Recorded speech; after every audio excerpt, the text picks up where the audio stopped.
Xəritə sxemaya əsasən uyğunluğu müəyyən edin. Gördüyümüz kimi bizə dağılma mərhələləri qeyd edilib. Kaledon Ersin, Kimmeri və Alp qırışına aid dağlar. Bəndlərdən ilk olaraq burada həm cavan, həm qoca dağlar göstərilib gördüyümüz kimi. Demək, bir-bir bunları müəyyənləşdirməyə çalışaq. Birinci dağlarımıza baxaq, ilk növbədə bu dağlarımızı tanıyaq.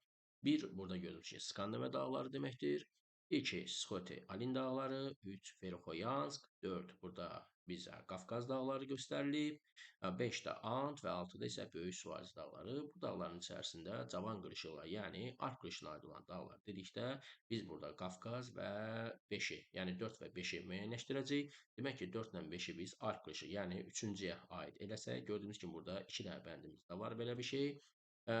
Skandinaviya dağları, yəni 1 və Böyük Suvarci silsiləsi dağları. Bunlar isə Kaledon Hersin daha qədim yaşlı dağlara aid olacaq buradakı və 1-6-nı biz uyğun biləcəyik birinciyə və gördüyümüz kimi burada 1-6 birinciyə gələn bir bəndimiz də var. Digər bəndimiz artıq yanlış bənd idi və qalır belə Çırkimeri, yəni Alp Mezdoy qırışına da Skotalin və Verxoyansk dağları. Demək, bizim doğru bəndimiz burada 1-ə 1-6, 2-yə 2-3 və 3-ə 4-5 bəndi olacaq.